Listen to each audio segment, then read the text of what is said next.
Halo Bu Cici dan teman-teman semua, kami dari kelompok 1 akan mempresentasikan tentang Foundations of Organization Structure atau dasar-dasar dari struktur organisasi. Anggota kelompok kami adalah Latifah Rahmi, Muhammad Alamatif, saya sendiri Siti Yuniti Rahmania, dan juga Taufik Mahendra Jaya. Pada kali ini kita akan membahas what is organizational structure, common organizational frameworks and structure, alternate design option, and why do structure differ.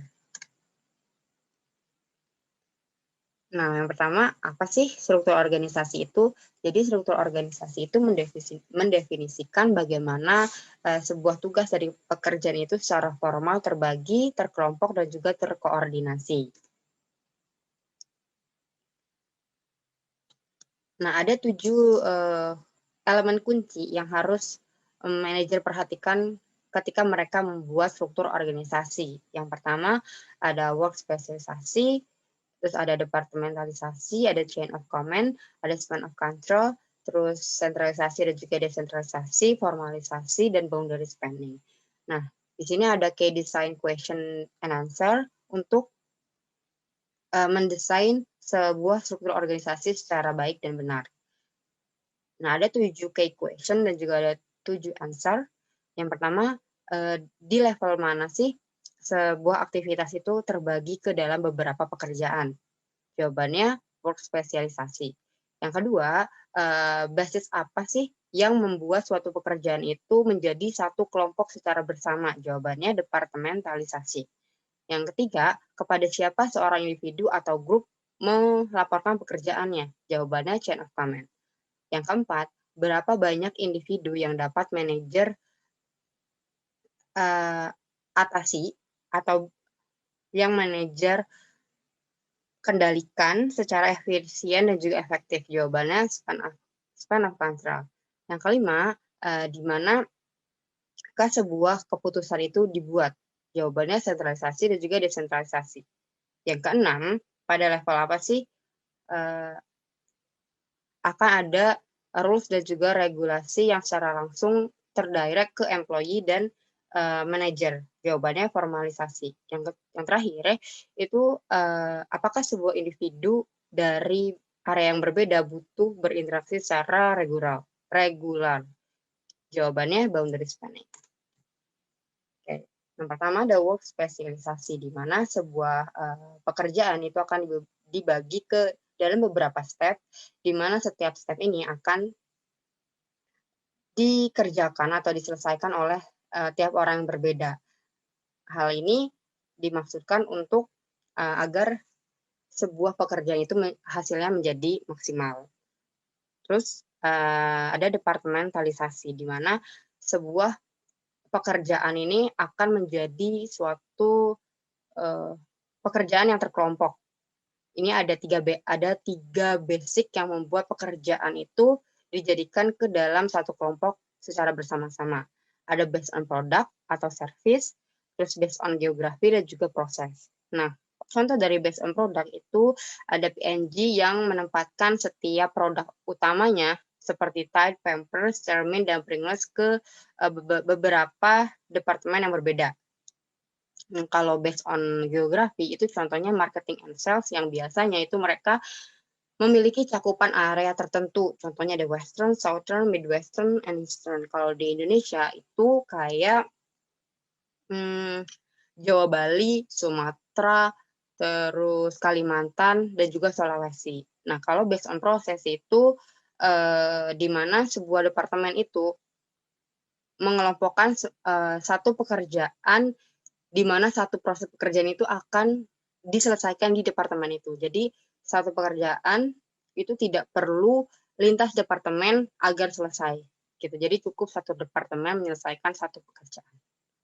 Oke, next, selanjutnya ada chain of command atau rantai komando, di mana rantai komando itu saat ini itu dianggap kurang penting, tetapi manajer harus tetap mempertimbangkan chain of command, karena ada beberapa industri yang mereka itu menghadapi potensi life or death situation, di mana seseorang ini butuh secara cepat seorang decision makers itu membuat keputusan.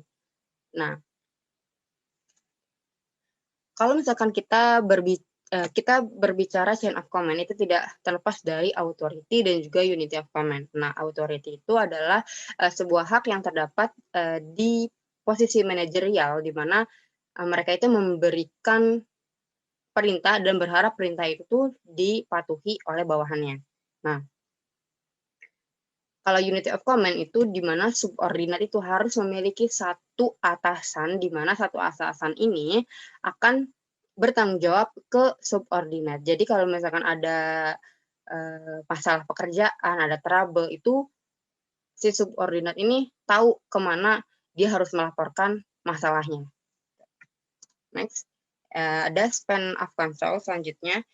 Span of control itu atau rentang kendali itu adalah jumlah pegawai atau bawahan yang dapat dikendalikan secara efektif dan efisien oleh seorang manajer atau supervisor pada satu waktu. Hal ini juga menunjukkan kemampuan seorang manajer untuk melakukan koordinasi secara efektif, yang sebagian besar itu tergantung pada jumlah bawahan yang melaporkan kepadanya. Nah, hal ini tuh bertujuan untuk mengurangi cost, meng-cut biaya overhead, mempercepat pengambilan keputusan, increase flexibility, semakin mendekatkan ke customer dan juga empower employees. Nah, di sini ada 2 piramid, di mana 2 piramid ini menggambarkan rentang kendali. Jadi semakin sempit rentang manajemen, struktur organisasi itu akan berbentuk tol atau meninggi dengan banyak tingkat pengawasan di antara manajemen puncak dan tingkat yang ada di bawahnya. Rentang manajer yang melebar, ini seperti yang di bawah ini, akan menghasilkan struktur yang berbentuk flat, yang berarti tingkatan manajemen semakin sedikit. Nah, struktur ini akan mempengaruhi efektivitas manajer di semua tingkatan. Ini ada contoh, ada asumsi dari 4 rentang kerja dan asumsi dari 8 rentang kerja. Jadi semakin flat ini, semakin flat rentangnya, semakin luas rentangnya, itu berarti semakin banyak orang yang harus manajer kontrol. Nah, hal ini membuat suatu manajer itu tidak efektif mengontrol bawahannya. Nah, jadi di sini ada asumsi 4 dan juga asumsi 8. Asumsi 4 itu kalau untuk sampai ke 4096 operatif itu butuh 1 sampai 6 level manajer. Sedangkan yang 8 ini hanya butuh 1 sampai 4 level manajer sampai ke operatif yang 4096. Jadi bisa lihat bedanya, kalau 4 ini banyak tingkatannya, kalau 8 ini lebih sedikit gitu. Jadi lebih efisien yang 8 ini. Nah, selanjutnya ada sentralisasi dan juga desentralisasi, di mana sentralisasi ini merujuk kepada level mana sih sebuah pengambilan keputusan itu terkonsentrasi ke single point dalam organisasi. Jadi sebuah pengambilan keputusan itu akan berpusat ke single point, yang hasil keputusan ini akan direalisasikan ke seluruh lini perusahaannya. Nah, bedanya kalau desentralisasi itu kan misalkan pusat memiliki cabang, nah setiap cabang ini akan dapat mengambil keputusan. Kalau itu desentralisasi. Nah, efek yang dihasilkan dari sentralisasi dan desentralisasi itu, contohnya kayak sentralisasi, kayak organisasi yang tersentralisasi itu lebih baik dalam menghindari bad choice yang dibuat oleh divisi lain atau bagian lain gitu. Kalau misalkan desentralisasi dalam organisasi itu lebih baik dalam menghindari lost opportunities, karena desentralisasi itu kan mereka lebih tahu kondisi di area pekerjaannya dibandingkan orang yang di pusat gitu. Nah, selanjutnya akan dijelaskan oleh teman saya. Baik, jadi di sini saya akan melanjutkan penjelasan dari key elements atau elemen kunci dari organizational structure. Key elements yang keenam, itu adalah formalisasi. Nah, formalisasi ini adalah seberapa jauh tingkat standarisasi dalam sebuah organisasi. Kalau tingkat formalisasi dalam suatu organisasi ini tinggi, maka output yang akan dihasilkan oleh sebuah organisasi itu akan cenderung sama, karena tata cara mengerjakannya pun sama. Nah, di sisi lain, formalisasi ini kurang cocok di jenis organisasi yang sifatnya itu interaktif, di mana kebutuhan untuk fleksibel dan inovasi itu tinggi, seperti itu. Nah, ke elemen selanjutnya, yang ketujuh, yang terakhir, adalah boundary spanning. Jadi, boundary spanning itu adalah sebuah kondisi di mana individual itu membentuk grup di luar divisi formal tempat dia bekerja. Misalnya, ada pegawai dari divisi HRD, itu bisa ngobrol-ngobrol dan bertukar informasi secara informal dengan pegawai dari divisi finance. Nah, hal ini mencegah organisasi menjadi rigid, mencegah organisasi untuk tidak rigid atau tidak kaku, dan akan kebalikannya mencairkan organisasi. Organisasi itu jadi lebih cair dan kreativitas tim itu meningkat.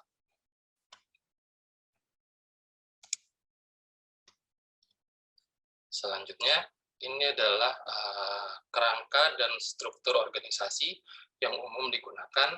Jadi ada 3. Yang pertama itu adalah simple structure, yang kedua birokrasi, dan yang ketiga matrix structure. Kita masuk yang pertama, simple structure. Ini contoh strukturnya bisa teman-teman lihat di tabel. Jadi masih sangat sederhana, cuma ada satu owner atau manager di dalam struktur organisasinya. Jadi simple structure ini biasanya digunakan oleh usaha kecil atau usaha yang misalnya baru dibentuk, di mana kalau dilihat di bagian di sini, pengambilan keputusan itu masih terpusat ke satu orang. Nah, biasanya itu manajer atau pemilik perusahaan, di mana di dalam struktur ini unsur departementalisasinya itu masih rendah atau bahkan masih belum ada. Selanjutnya yang kedua, birokrasi. Jadi birokrasi ini dicirikan sebagai pekerjaan rutin yang dicapai melalui spesialisasi dengan regulasi formal, di mana pekerjaan dikelompokkan itu menjadi unit-unit kerja, di mana otorisasinya itu terpusat, dan pengambilan keputusan itu mengikuti chain of command atau rantai komando. Nah, advantage atau keunggulan dari digunakannya birokrasi, jadi apabila birokrasi ini digunakan secara efisien, ini penekanannya digunakan secara efisien ya, akan menghasilkan yang pertama economic of scale, jadi baik dari sisi produksi maupun dari sisi jasa juga bisa, jadi cost-nya, biayanya akan lebih rendah, baik biaya dalam bentuk uang maupun biaya dalam bentuk waktu. Ya, intinya produksi bisa jadi lebih efisien dengan birokrasi ini. Terus yang kedua juga dia akan minimum duplikasi. Kenapa? Karena tadi kan disebutkan kalau koordinasinya itu tinggi melalui birokrasi. Dan yang ketiga itu adanya common language atau bahasa atau istilah yang sama, yang dipahami oleh semua orang di dalam organisasi tersebut, yang memudahkan komunikasi. Nah, bentuk struktur birokrasi ini bisa ada 2. Yang pertama itu adalah functional structure. Nah, functional structure itu adalah struktur organisasi di mana mengelompokkan karyawan itu berdasarkan spesialisasinya, berdasarkan peran, dan berdasarkan tugas mereka yang serupa. Sedangkan yang kedua itu divisional structure. Divisional structure itu mengelompokkan karyawan menjadi beberapa unit itu berdasarkan produksi barangnya atau layanannya atau pelanggannya, atau juga bisa area pasar geografisnya. Ini kalau area pasar geografis seperti yang dibahas di bisnis internasional kemarin. Lalu selanjutnya yang ketiga itu adalah matrix structure. Jadi ini bisa dilihat tabelnya ya, cukup rumit tadi bisa dibilang. Jadi matrix structure itu adalah struktur organisasi di mana dia menciptakan dua garis otoritas yang menghubungkan antara fungsional dan departementalisasi. Nah, di sini bisa teman-teman lihat di tabel, contohnya itu di universitas, misalnya ada seorang staf akunting. Jadi, seorang staf akunting ini selain dia bertanggung jawab di departemennya, di departemen akunting, dia juga bertanggung jawab ke dalam atau bertanggung jawab kepada program di mana dia di-assign atau ditugaskan. Misalnya dia ditugaskan di undergraduate atau ditugaskan misalnya di master. Jadi seorang staf akunting ini yang ditugaskan di master, dia bertanggung jawab sama bosnya di departemen akunting, dia juga bertanggung jawab sama bos yang kedua di programnya di master.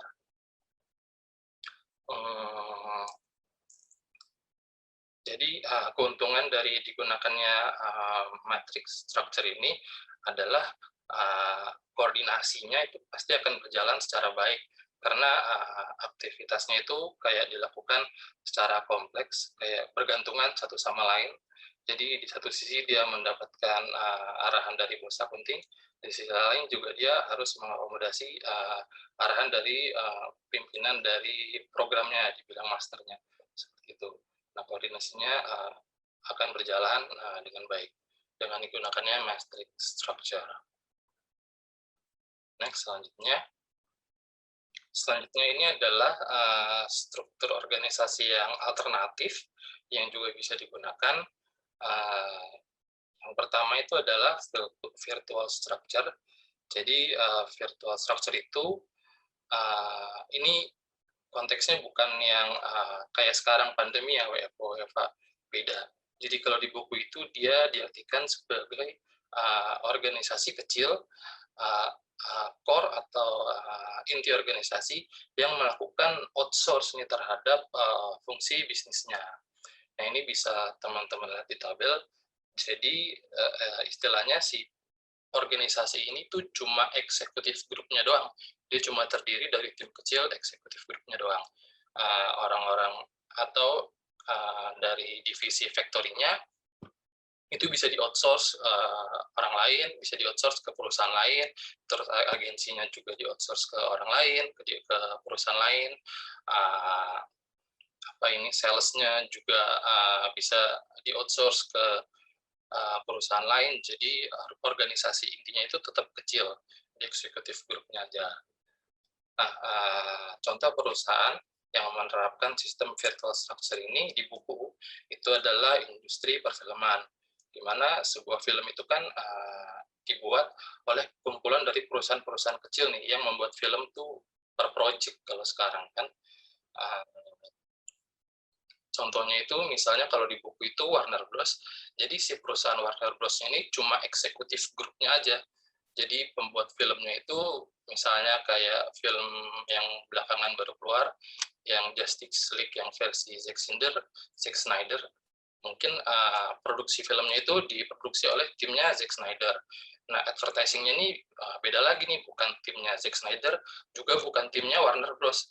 Dia di-outsource ke perusahaan lain yang misalnya dia melakukan advertising ke misalnya televisi-televisi, di iklan, atau di bioskop-bioskop. Seperti itu. Nah, keunggulan digunakannya virtual structure ini, jadi talent atau staff yang digunakan itu bisa disesuaikan sama demand. Misalnya kayak tadi perusahaan film nih akan membuat sebuah film itu kan ada banyak ya, misalnya si Warner Bros mau buat film pilihannya misalnya ada film animasi atau bukan film animasi misalnya, lalu film animasi itu juga kan jenisnya beda-beda kan, ada film animasi yang misalnya kayak Lion King yang baru, ada juga misalnya tipe film animasinya kayak Frozen yang benar-benar full animasi, itu kan staff yang digunakan tuh berbeda.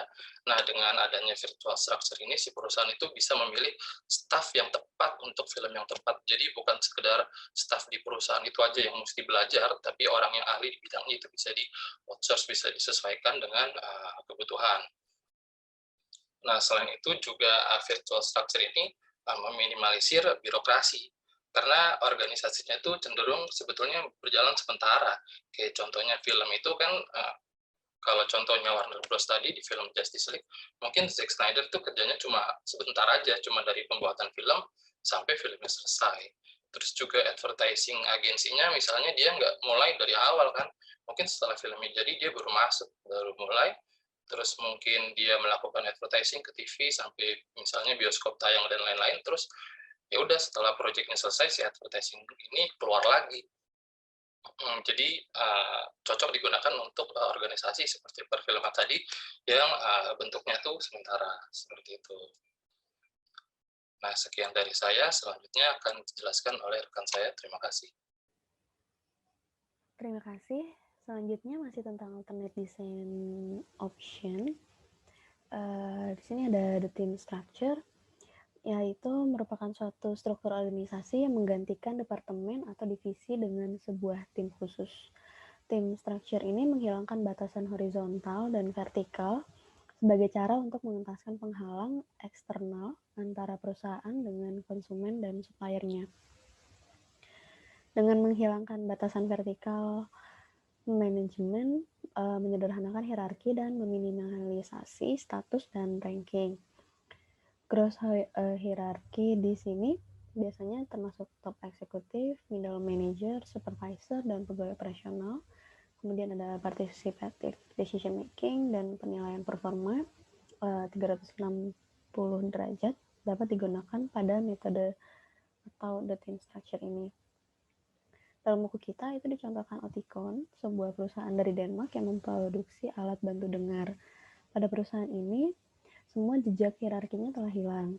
Semua orang bekerja pada tempat kerja yang seragam dan dengan project team, bukan dengan function atau divisi. Seperti dalam bahasan sebelumnya, diketahui bahwa functional department atau divisi dapat menciptakan batasan horizontal antara function, product line, dan unit. Nah, salah satu cara untuk menguranginya adalah dengan menggantikan functional department dengan cross-functional team dan mengatur aktivitas di setiap prosesnya. The team structure ini juga memiliki kelebihan karena mempertimbangkan wilayah geografi dan tujuannya adalah untuk menghilangkan cultural barrier dan membuka kesempatan yang baru. Selanjutnya ada circular structure, sebuah struktur organisasi di mana para eksekutif ditempatkan di tengah, menyebarkan visinya melalui manajer, spesialis, kemudian para pekerja. Pada struktur ini masih terdapat sedikit hierarki. Penerapan struktur ini biasanya ditemukan pada creative entrepreneur dan perusahaan inovasi kecil. Dalam struktur ini terdapat ketidakjelasan kemana pekerja harus melaporkan pekerjaan mereka dan siapa yang harus bertanggung jawab atas kegiatan. Berikutnya itu perampingan organisasi. Tujuan dari struktur organisasi adalah untuk menciptakan organisasi yang ramping, fokus, dan fleksibel. Downsizing sendiri merupakan sebuah usaha sistematis untuk perampingan organisasi dengan menutup lokasi atau cabang, mengurangi staf, atau menjual bisnis yang tidak memberikan nilai tambah kepada perusahaan. Pada dasarnya, downsizing itu tidak selalu tentang secara fisik mengecilkan ukuran dari kantor, meskipun seringnya hal inilah yang terjadi.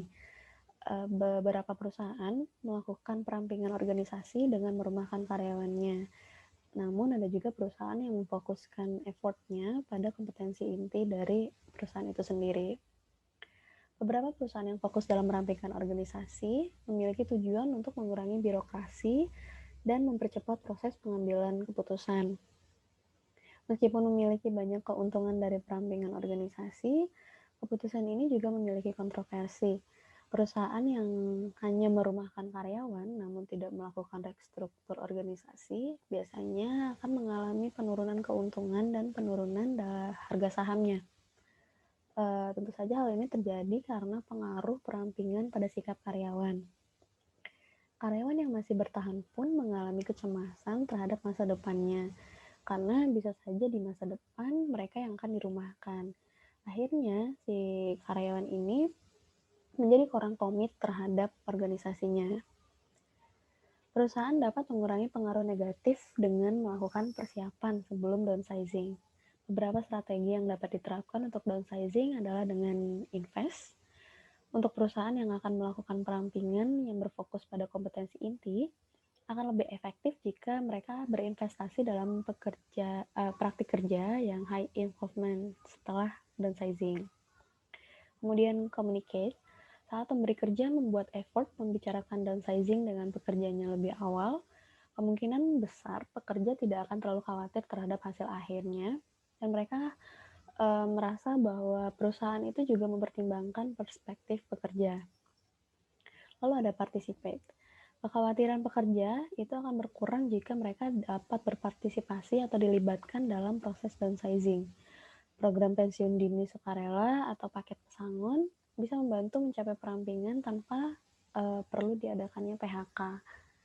Kemudian ada ASIS, pesangon, tunjangan perawatan kesehatan, dan bantuan pencarian kerja itu menunjukkan bahwa perusahaan peduli dengan karyawannya dan menghormati kontribusi dari karyawannya. Berikutnya, why do structure differ? Pada bahasan sebelumnya telah dijelaskan organisasi design option.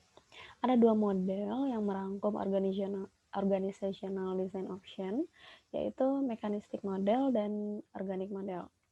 Pada model mekanistik, karakteristik struktur organisasinya ditandai dengan proses kerja yang memiliki standarisasi tinggi, lebih banyak hierarki manajerialnya, informasinya terbatas dan tersentralisasi. Lalu ada model organik, strukturnya itu datar atau flat, menggunakan cross hierarki dan cross functional team, tidak begitu formal, mempunyai informasi yang komprehensif, dan bergantung pada participative decision making.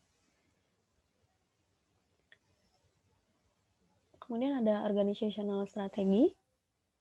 Karena sebuah atau struktur itu adalah alat untuk mencapai tujuan, dan tujuan itu berasal dari strategi organisasi secara keseluruhan, maka logis dikatakan bahwa struktur organisasi harus mengikuti strategi. Jika manajemen secara signifikan mengubah strategi organisasi atau nilai-nilainya, struktur organisasi pun harus berubah untuk mengakomodasi perubahan tersebut. Sebagian besar kerangka strategi saat ini berfokus pada 3 dimensi strategi, yaitu innovation strategi, cost minimization strategi, dan imitation strategi.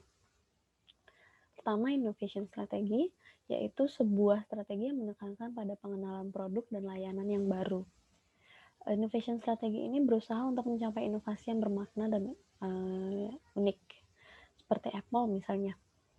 Tentu tidak semua perusahaan yang mengejar inovasi. Perusahaan inovatif ini menggunakan gaji dan tunjangan yang kompetitif untuk menarik kandidat teratas dan memotivasi karyawan untuk mengambil risiko lebih. Kemudian ada cost minimization strategi.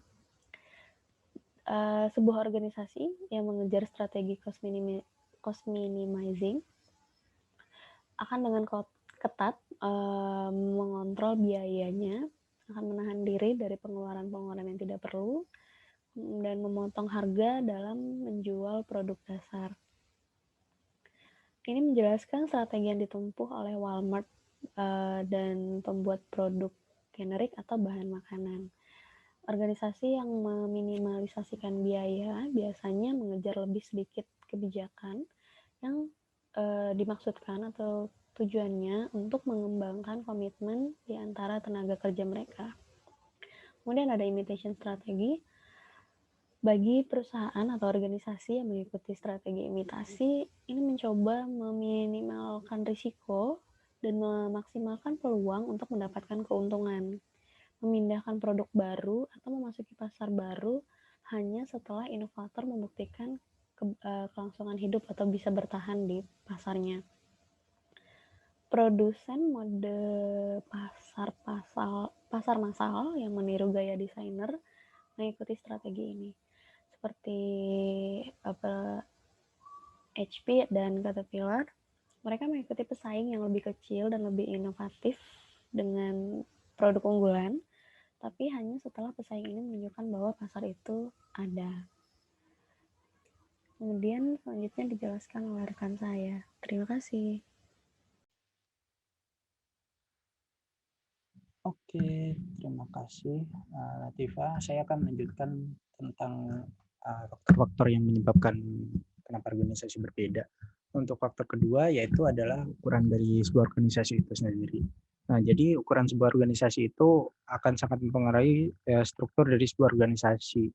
Nah, organisasi yang mempunyai pegawai 2.000 ataupun lebih akan lebih mempunyai banyak struktur.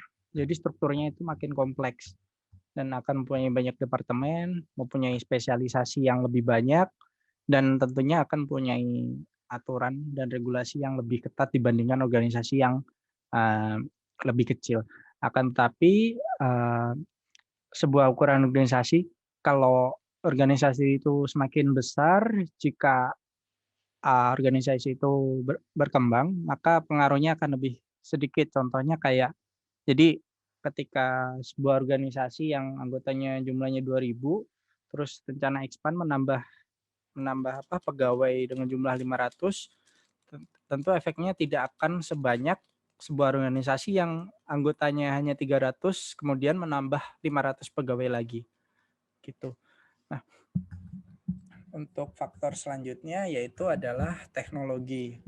Nah, teknologi itu di dalam organisasi itu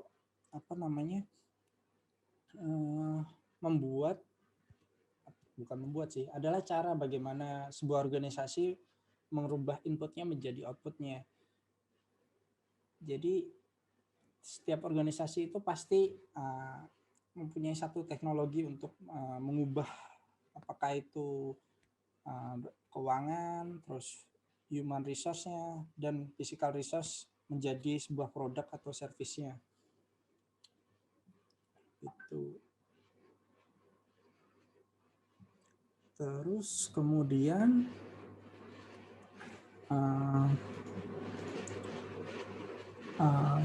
yang mempengaruhi kenapa organisasi berbeda adalah lingkungan. Itu adalah lingkungan itu yaitu sebuah eksternalitas yang bisa mempengaruhi sebuah organisasi struktur. Jadi kayak lingkungan sekitar organisasi itu bisa saja membuat organisasi di beda lingkungan itu mempunyai struktur yang berbeda. Nah, ya gitu. Terus dalam melihat sebuah lingkungan yang bisa mempengaruhi itu, kita bisa melihatnya melalui 3 dimensi, yaitu ada capacity, volatility, dan complexity. Nah, capacity itu merefer kepada tingkatan di mana lingkungan itu bisa mensupport growth sebuah perusahaan atau enggak, sebuah organisasi atau tidak gitu. Jadi kayak lingkungan yang ya gini aja deh, kayak sebuah organisasi teknologi itu kan lebih banyak dibangunnya kan di Silicon Valley kan ya, soalnya di sana itu kompleks untuk kompleks perusahaan di mana para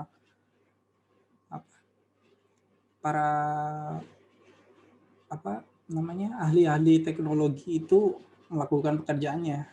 Jadinya sebuah perusahaan teknologi yang jika dibangun di Silicon Valley dibandingkan dengan tempat yang lain, maka strukturnya pasti akan berbeda.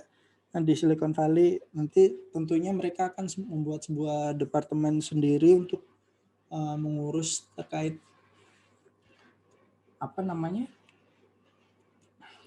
yang bisa menguntungkan mereka jika mereka membangun organisasinya di sana gitu.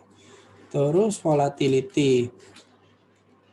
Jadi volati itu artinya merefer kepada sebuah tingkatan dari sebuah pengaruh bagaimana lingkungan itu bisa mempengaruhi stabilitas organisasi itu sendiri.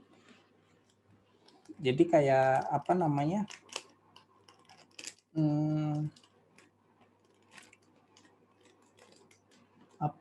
contohnya gini aja deh, kayak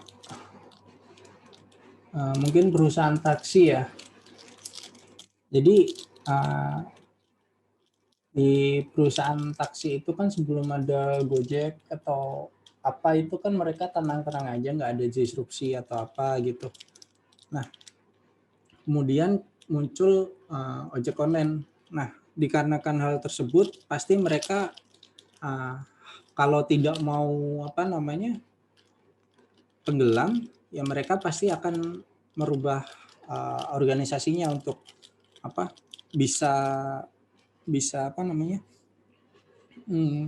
bisa tetap menjaga marketnya gitu.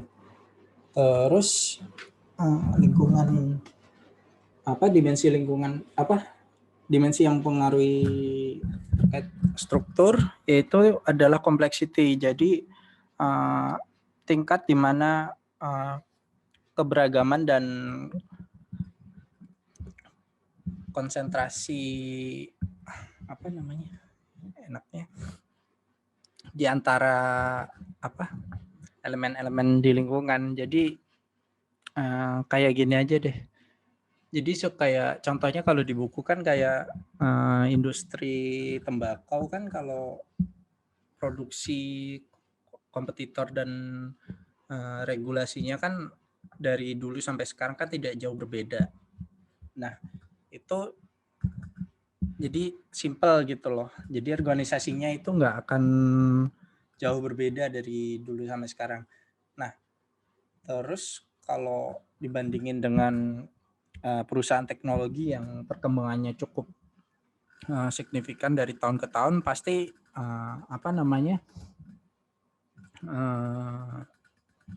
itu struktur organisasinya pasti akan jauh berbeda dibandingkan dengan industri tembakau tersebut. Nah, terus saya lanjutkan ke faktor berikutnya yang mempengaruhi struktur organisasi, yaitu institusi. Nah, yang dimaksud di sini adalah sebuah faktor kultural yang membuat sebuah organisasi itu mempunyai struktur yang mirip gitu. Terutama kepada kultur yang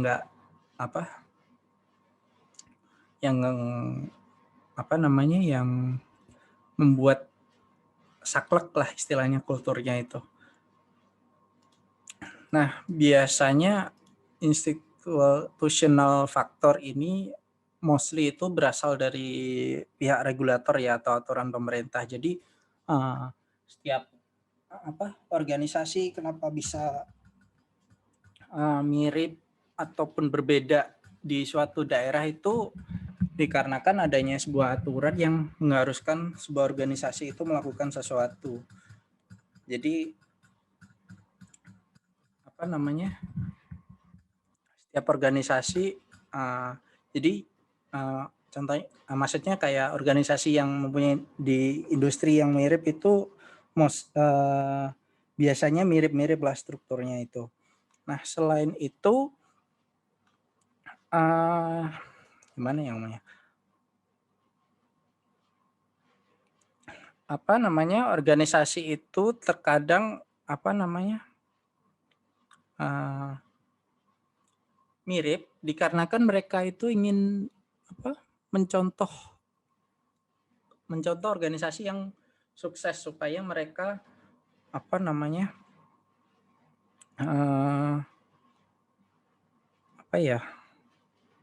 supaya mereka terlihat sama-sama bagus dengan organisasi yang sukses tersebut, walaupun mereka tidak membutuhkan struktur yang yang dimiliki oleh organisasi sukses tersebut. Jadinya itu yang pengaruhi sebuah organisasi itu bisa mirip ataupun berbeda gitu. Terus selanjutnya desain organisasi dan perilaku pegawai. Nah, sebuah struktur organisasi itu bisa memberikan efek signifikan pada para pegawainya. Apa saja sih efeknya gitu. Nah, di dalam lingkungan kerja ya, tidak semua pegawai itu lebih memilih kebebasan dalam melakukan pekerjaannya lah, atau fleksibilitas. Ada yang memilih sebuah jenis pekerjaan itu yang rutin gitu. Jadi nggak semua itu orang itu suka kebebasan dalam pekerjaan. Maksudnya itu nggak suka kebebasan itu maksudnya mereka lebih suka pekerjaan yang lebih rutin gitu dan saklek lah istilahnya. Nah, hal yang mempengaruhi hal tersebut itu ada beberapa faktor. Nah, terus apa ya? Jadi di dalam sebuah organisasi yang besar itu hal yang lebih dipentingkan oleh pegawainya itu adalah organizational justice. Jadi keadilan bagi semua pegawai gitu loh. Jadi semua pegawai itu mendapatkan hak yang harusnya mereka dapatkan sesuai dengan performa mereka. Jadi gitu. Jadi gitu. Nah, untuk di organisasi yang kecil rata-rata pegawainya itu lebih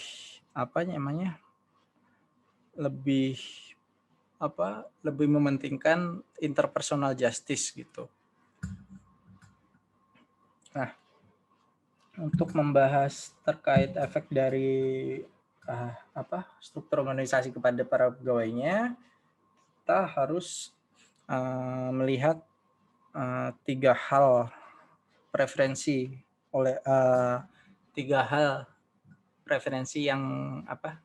yang diinginkan oleh para pegawai itu sendiri. Nah, yang pertama itu adalah work specialization.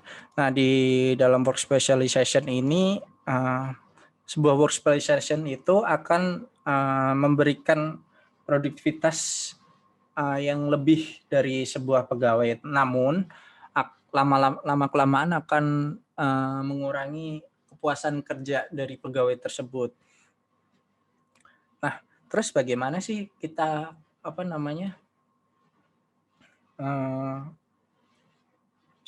supaya kita bisa mengontrol dari kepuasan kerja pegawai tersebut? Nah, hal yang bisa kita lakukan ya kita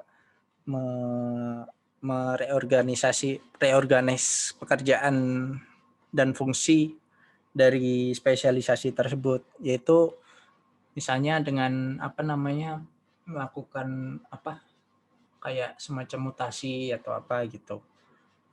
Terus preferensi kedua pegawai yaitu terkait span of control. Nah, span of control ini maksudnya jadi selama ini sih belum ada bukti bahwa hubungan dari span of control dan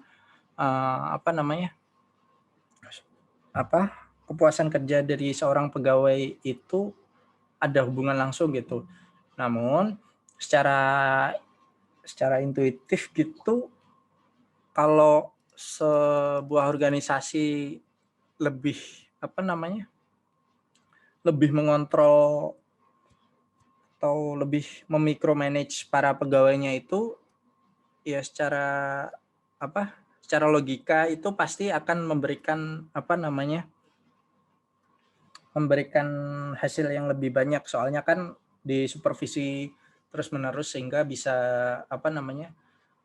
menghindari adanya gangguan atau apa gitu. Namun apa namanya, namun hal tersebut belum tentu berhasil gitu. Nah, dari span of control itu, jadi beberapa orang itu gimana ya? Jadi nggak tiap orang itu suka dikontrol atau di micromanage gitu. Jadi ya beberapa ada suka yang disupervisi secara terus-menerus, ada pula yang benar-benar dilepaskan, ingin di kebebasan gitu. Terus preferensi yang ketiga yaitu centralization. Secara umum semakin terdesentralisasi sebuah organisasi akan lebih banyak mempunyai otonomi, dan otonomi akan berakibat positif kepada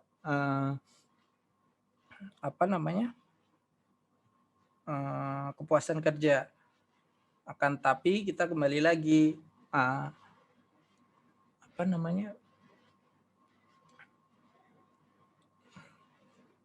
ada pegawai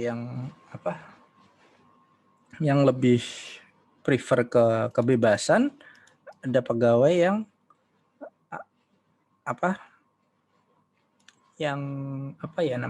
yang prefer tidak bebas, maksudnya yang lebih terkontrol gitu loh, jenis pekerjaan yang lebih kontrol.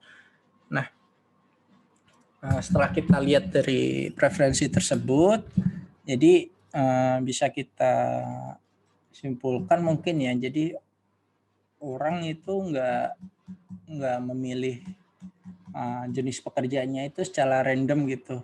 Nah, jadi orang itu akan memilih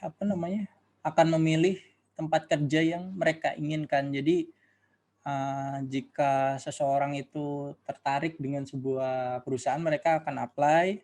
Nah, jika diterima, mereka akan bekerja di situ. Namun ketika mereka bekerja terus mereka tidak menemukan kepuasan kerja, tentu mereka akan pindah pekerjaan gitu.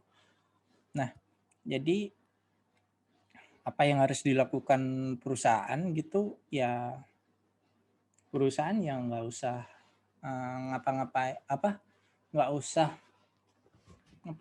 mencari sebuah struktur yang benar-benar perfect gitu, karena itu nggak bakal ada sebuah perusahaan yang perfect yang diinginkan semua orang. Jadi biarkan para pekerja itu memilih bekerja di sebuah struktur yang mereka inginkan. Mungkin yang bisa kita lakukan supaya kita bisa mendapatkan orang yang berkompeten, yaitu memberikan sebuah lingkungan kerja yang bisa mensupport para orang-orang yang kompeten itu supaya mereka tertarik dengan perusahaan kita. Nah, maka dari itu ya sebuah perusahaan harus membuat strukturnya itu pakem gitu loh. Jadi jangan berubah terus-menerus, terus mempromosikan perusahaannya itu, maksudnya mempromosikan keunikan sebuah strukturnya perusahaan itu supaya bisa dilihat oleh para calon pekerja yang ada, dan juga memanten jika sudah terbentuk supaya para pekerjanya itu tidak tidak keluar dari perusahaannya, dikarenakan adanya perubahan yang sangat drastis gitu. Jadi seumpama perusahaan ingin mengubah strukturnya, jangan terlalu berbeda karena akan ada risiko banyak pegawainya yang akan keluar jika terjadi perubahan yang sangat drastis. Oke. Mungkin sekian presentasi dari kelompok kami. Jika ada pertanyaan atau sanggahan, dipersilakan, kami tunggu. Oke, terima kasih teman-teman.